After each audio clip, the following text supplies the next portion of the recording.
You're not alone. If you need someone to talk to today, please contact Crisis Services Canada by either calling them at 1-833-456-4566 all hours of the day, or you can text them at 45645 at 4 p.m. to 12 a.m. Eastern Time. Remember, you're not alone, and Crisis Services Canada is here to help.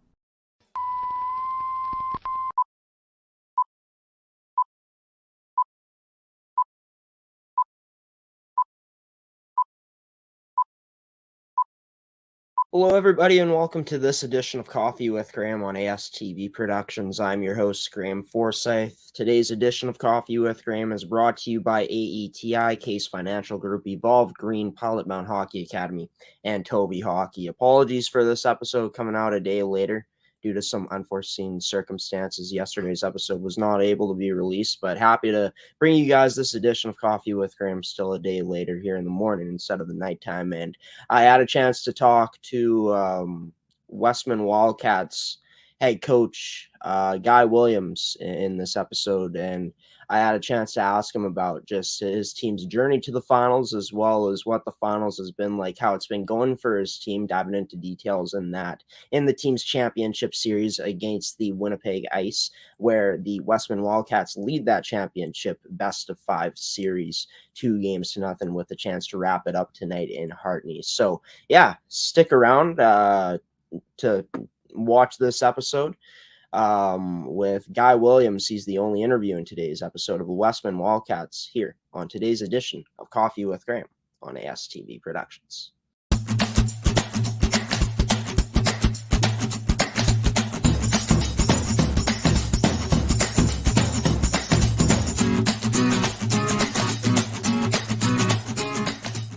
And it's Guy Williams, head coach of the Westman Wildcats, joining the show here on this Thursday night. Guy, it's the night before the finals, game 3 for the team. Potential to wrap it up as your team, the Wildcats, up 2-0 in the series. Talk about it so far, just how pleased you've been with the effort from the group to get to this point, where it could be one more game and you win it all. Yeah, particularly in the final. I didn't think we were real good in game 1. We had one really solid period. I thought it looked like we had practiced 5 times over 2 weeks and had no games, and that the Ice had a couple of practices and some real intense games. I thought their compete level was a little higher than ours, and we were a little rusty moving the puck and whatnot. Fortunately, we had a good second period, and that was enough to carry us. And I thought game 2 we were really good. I felt we were getting close with our practices that week and fixing a couple things between Friday and Sunday's game, and I thought we had a really solid effort that night. Yeah, and I mean, this team has scored 3 goals in both the games. Game 1 winning at 3-2. Game number 2 winning at 3-1. Going back to that first game, obviously a young team coming into the season, but a team with a lot of talent. Obviously, this game was a building block in the steps for you guys to get to where you want to get, and that's being champions. Do you feel after getting that first game out of the way, having that confidence of winning that first game, this group ended up settling down a bit more in the second game? Like any team, we have a certain game plan, and it only changes slightly from game to game, and I don't think it's any secret. We like to play with a lot of pace and energy, and to do that, you have to be making smart plays with the puck and playing defensively on the right side of the puck consistently, and yeah, it's just tough to replicate certain things in practice, and you know, it took us a while to get our feet under us in that first game.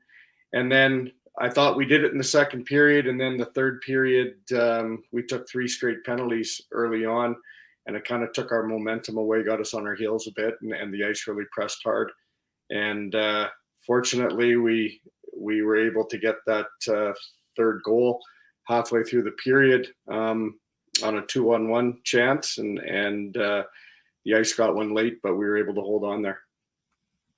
Grace Glover has been fantastic all playoffs long. I mean, you look at her numbers, 8 wins, only 1 loss, a ridiculous save percentage, and some shutouts there as well. She was fantastic in that first game, only letting in 2 goals on 44 shots faced, making 42 saves. Just talk about how impressive it's been to just sit back and watch the performance night in and night out during the playoffs of Grace Glover.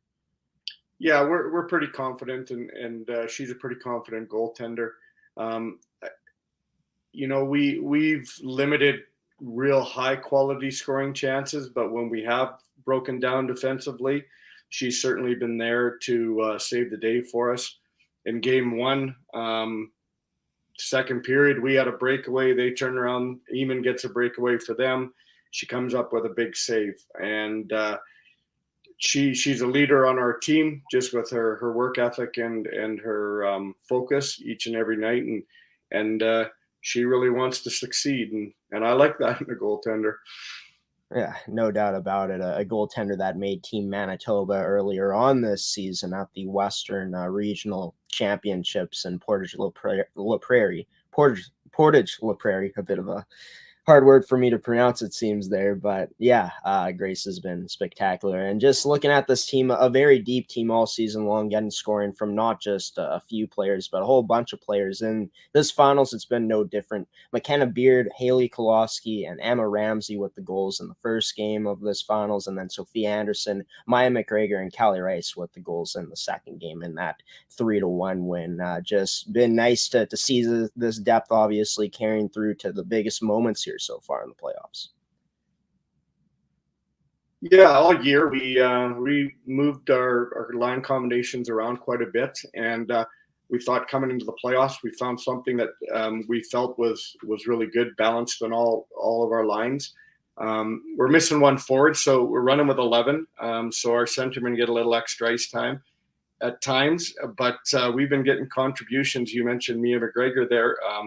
If you're one of those people that go first to fourth, she's likely a fourth line left winger, and she gets a goal, and her and her line mate are +2 on Sunday afternoon, and it's been like that all year, where we've got different contributions each and every night, and we're pretty comfortable with what we have right now, and it's kind of a pleasant surprise every night to see who's going to step up and be the leader in that capacity.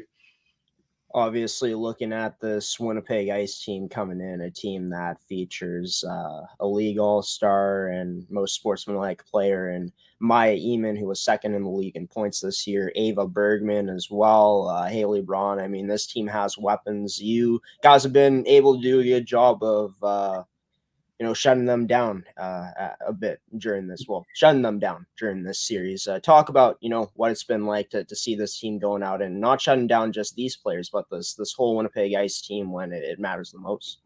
Well, we had tight games with them all year. They're built a lot like us. They're a young team, and I think fortunately for us, Eamon got away from us the last regular season game, and she got 5 goals on us out in Hartney, and we just didn't account for her properly. So we knew obviously that she would be an important person to shut down, and it's no surprise that part of our game plan is to make sure that she's accounted for in all situations. And she got a goal in the first game, and it was just a skilled play, a turnover at the blue line, a quick shot on net, and she's got a good hard shot, and you can't account for those kind of things happening all the time. Otherwise, we've generally limited her opportunities, and we're going to have to continue to do that. They do have other weapons. They got players on all 3 lines that can be dangerous. So, we're going to have to be good tomorrow night. Coaching against some really good coaches, you've been doing that throughout just this whole playoffs here. Going up against these coaches, like you coached against John Ferg, coaching against Derek Tibbetts, and now Eugene Kaminsky. As the playoffs goes along, obviously games get harder to win. What's it been like coaching against a head coach like Eugene Kaminsky the strategies that goes into that when you're playing against a team so similar as you guys are to the Winnipeg Ice. Yeah, we look at a lot of video and we break down things that they like to do consistently, and you try and take those things away from them, and you try and exploit things that they're trying to do against you. Video's real important for us, and we're able to watch Game 5 between the Avros and the Ice, and it was pretty clear to us in that game why the Ice won that game. They did some things really well, and it was really important for us to go back and reflect on that and figure out how we're going to address those things and take advantage of some pieces that we thought we could exploit. Ferdy Nelson has spoken to me on the show. I've had him on a show as a guest, and he talks about how this Westman Wildcats team, from his point of view, plays with a lot of speed. Talk about how that speed for you guys as a team has been an advantage throughout these playoffs. Yeah, we do have a really good speed up front, and a lot of tenacious hockey players, I would call them, and we make sure that we recognize situations going through the neutral zone offensively, and if we've got nothing else, we're pretty confident that if we don't have a play off the rush on the zone entry, that we can put pucks into areas in the defensive zone and into the opposition's defensive zone and turn pucks over, and then once we get on the cycle off the forecheck and start moving the puck around, it's not only skating pace, it's puck movement pace, and trying to stretch that opposition team horizontally and vertically in the offensive zone, and that's not easy to do every night, and the kids have to be willing to work really hard and commit their bodies to some physical play off the boards to get turnovers, and then get to work. And then against a team like the Ice, their MO is that they play really well in their own end. They're really well solid structurally. So you've got to figure out ways to penetrate into the middle of the ice, into those higher scoring chance areas, and then finish once you get there. And then the other part for us is, because we have good team speed on the breakout and through the neutral zone, if we can generate speed in odd man situations from that, we're pretty confident that we're going to get some really good scoring chances. So that's our secret. It's out there. It's just the way we need to play to be successful. If I had a big group of forwards, physically tall and large, we'd be coaching them a different way. But this is their skill set, and we got to do the best we can with it. Right, and it's great to know that you guys as a coach and yourself and the rest of the coaches have been able to play to the players' strengths that you guys got. That you guys got on the bench that you can use, right? So, one thing about this team is skilled, but this team also has it's a very young team, man. This is a team that has gone through a lot of good moments to get to this point where you're up 2-0 at this point, a huge 5-0 win over Central Plains to start things off in the playoffs, losing the first game of the playoffs of your guys' playoffs to Yellowhead in game 1, 5-3, and being able to respond with a shutout, a 3-2 double OT win as well, and being able to finish off a very good team. Just talk about how these experiences that this group is really had and faced all playoffs long has helped the team really shape up to what it's heated up to at this point, which is one game away from winning it all.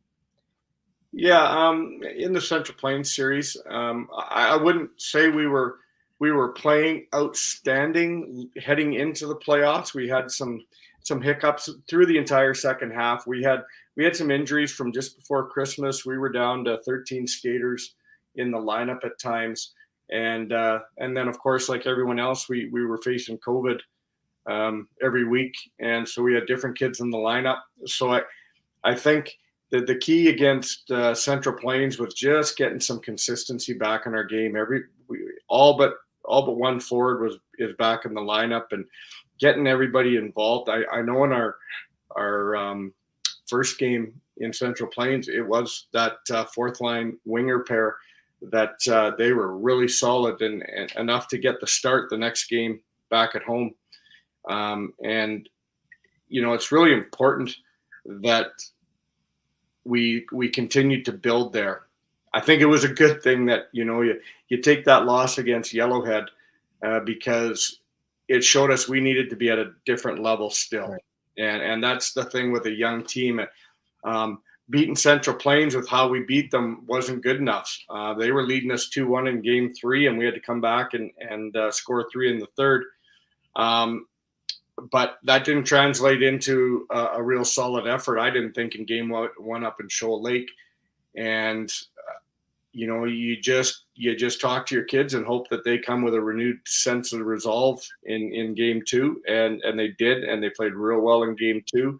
That gave us confidence, and then you have to go back up into Shoal Lake, and they're a well-coached team, and they were bigger than us and more experienced than us, and in their barn. And we were down. We scored 2 power play goals that game. We were down 2-1 in the third, and it was a battle. And we got some big saves and some timely goaltending. And then the winning goal was actually a really skilled goal between Franklin and Rice. And then you got to come home with a young team and remind them that nothing's won yet. Just like we're talking all week this week in practice of, nothing has been won by our team. Don't take anything for granted. Remember what got you here, and be prepared for that first 5 minutes of that game where you can secure a series win. And we had a big celebration in game 4. Ashton Bell returned and dropped the puck ceremony. Had a drop the puck ceremony at center ice, and Yellowhead was real good in the first 5-7 minutes of that game, and it took us that amount of time to get our feet under us, and then once we did, we started to take over the game, and when you have that much pressure against you, and they're facing a goaltender that's just really solid, not giving out rebounds. I think a little frustration sets in, and teams push a little bit harder, and I understand that. And then it led to us getting the lead and pulling away. So tomorrow night, it's kind of the same thing. We've got to stay grounded as a team. Remember what got us there. Play with a first place effort, we like to call it, and we know that if we do that, we have a chance to win every game we're in. We got to be on the right side of the puck, and we've got to focus on game management and puck management, and don't take anything for granted, because you don't get these opportunities all the time. I've been coaching this for a number of years. I've been to the final 3 or 4 times. You don't win them all, and so when you get an opportunity with a team, you've really got to bear down as a group. So hopefully we come up with a real solid effort last night, and we know that the Ice they're in a corner right now, but I know that teams that are in corners, they fight hard, and they're going to be playing for their season as well. So we're going to have to be prepared to focus on that first 5 minutes, setting the tone for the game, and then playing every shift like it's our last. Yeah, and I mean, the last game of any series is always the toughest game to win for the team in front, right? And you guys got an advantage, I guess, playing in the home barn in Hartney. Must be pretty exciting for the girls, knowing that they have a chance to finish this whole thing at home. Yeah, it's funny. I think everybody knows that, though, about our rink, especially in the playoffs. Like, the rink's full and it's loud. It's loud at the best of times. It's a steel building. Music's rocking. I think teams are always prepared when they come into our barn. which is good for us because it means we got to be ready to play. Right. But the ice is fast, and teams like playing in our rink too because they know they got to be ready to play because we're going to be ready to play. So, yeah, sometimes I think it's an advantage, but there's no sleeper games in our barn ever because teams are always ready to play against us. Well, it's expected to be loud and packed tomorrow night in Hartney at 7:30 p.m. is when the puck drops in Game 3 of the championship series in the MFHL U18 AAA Hockey League. Coach Guy Williams, the Westman Wildcats, joining Coffee with Graeme on this Thursday night. And Guy, before I let you go, Scott, thank you for proving me and Ferdy Nelson wrong on how this team would do in the playoffs. So thanks for that. Next time you have Ferdy on, you won't need to say this to him, but I love proving him wrong. I said that. I hope we do prove him wrong, but we still got work to do. Right, and I'm sure Ferdy is at home watching this, getting a chuckle out of that. Guy Williams, head coach of the Westman Wildcats. Thanks for taking the time, as always, Guy. Thank you. And that was Guy Williams, head coach of the Westman Wildcats. His Wildcats with a chance tonight to finish off the Winnipeg Ice. Of course, as mentioned so many times already, the Westman Wildcats up 2-0 in their championship series over the Winnipeg Ice. Game 3 goes tonight. Puck drops at 7:30 p.m. in Hartney. But there's even more to talk about on Coffee with Graeme to end off today's episode. When I come back after this commercial break, I'm going to be giving you guys this episode's edition of League Report. You're watching Coffee with Graeme on AETi Productions. Stick around for more after the commercial break. Why go solar? Solar is better than ever. Our revolutionary design and inverter equipment with the latest in solar panel technology for the ultimate in-home and business security. That's right, I said security. Grid security and security of your home are linked. Fortify your future today with a battery backup system. No maintenance, quiet running. Did you know in Manitoba, grid-connected, off-grid, and battery backup systems are 100% right off in the year you purchase for any company or farm? Do you want to back up your internet, keep your tills running, and the lights on? We can install a system that is right for you with battery backup fully capable of taking on all those essential loads and keeping you running. When you call our experts at Evolve Green, ask about getting your free energy audit today. Call or email today to find out what system works best for you. 1-866-5EVOLVE or support@evolvegreen.ca. Also, be sure to check out our website at www.evolvegreen.ca.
Welcome back to Coffee with Graeme, everybody. Of course, you're seeing this episode on this Friday morning. Due to unforeseen circumstances, we weren't able to bring you an episode last night, so that's why you're watching and seeing this edition of Coffee with Graeme right now on this Friday morning. Hopefully everyone is having a great Friday up until this point, hoping you have a great rest of your day as well. But it's time now for this episode's edition of League Report, and we will start off with the MFHL, talking about that hockey league here to start things off. And we'll get the screen ready. And there we go. So we'll once again update you on what's happened in the first two games in this series. So as you might have seen or might have heard in this episode already, the Westman Wildcats up 2-0 in their best of 5 final series against the Winnipeg Ice, taking game number 1 last Friday in Hartney 3-2, taking game 2 last Sunday against the Ice 3-1 as well. Now, looking ahead at the schedule, of course, as mentioned before so many times in this episode already, game number 3 going tonight at 7:30 p.m. in Hartney.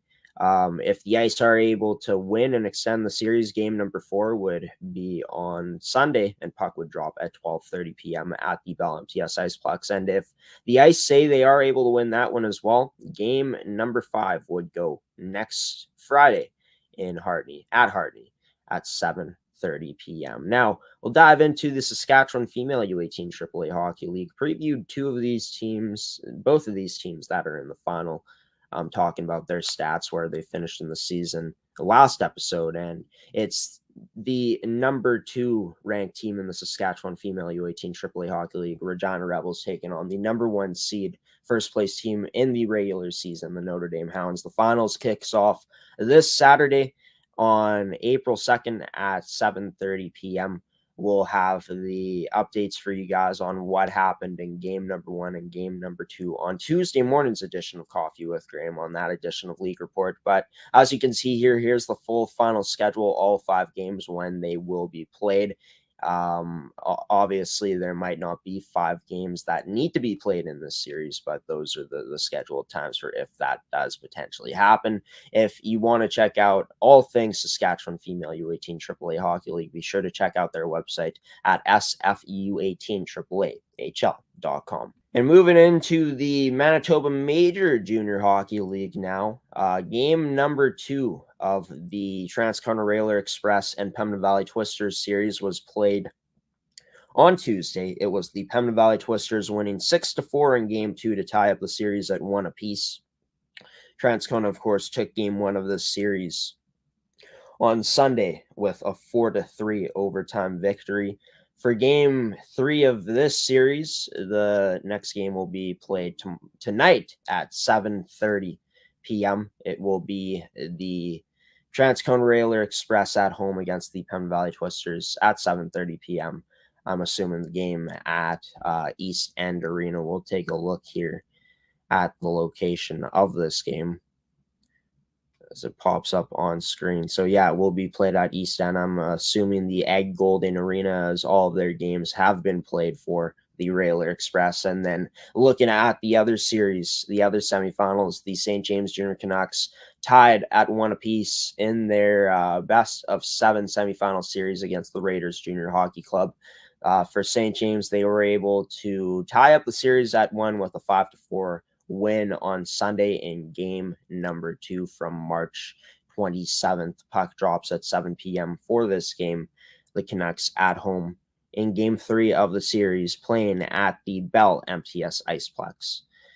And then for game 4 in both of these series, it will be the St. James Junior Canucks going into the Raiders Junior Hockey Club's home rink, which is, taking a look at where this game will be played, at the Seven Oaks Sportsplex. So puck drops at 7:30 p.m. for that game on Sunday. And for the Pembina Valley Twisters in their game, they will be playing at home at the Morris Multiplex. I will have updates for you guys for those games, for those 2 series, what has happened in them coming up after this weekend. But yeah, that is going to do it for this episode's edition of League Report, everybody. Hopefully you enjoyed it. Coming up after the commercial break, some final words on this episode's edition of Coffee with Graeme on ASTV Productions.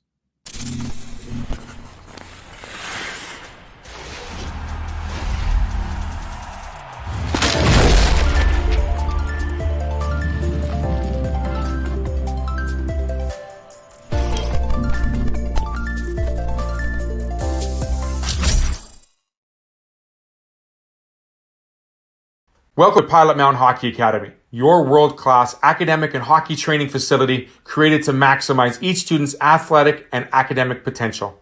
Blackjack Stewart Arena, home of the Buffalo, is inside the 46,000 square foot complex, as well as a curling rink and other facilities. The students have a unique combination of successful, well-rounded education at Pilot-Mound Collegiate Institute and the professional hockey training in an encouraging community.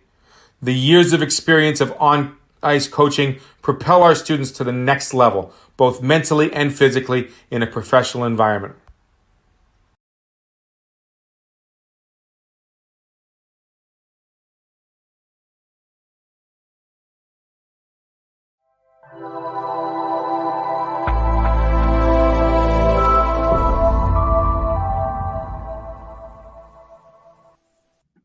Welcome back to Coffee with Graeme on ASTV Productions. This is going to mark the end of today's episode.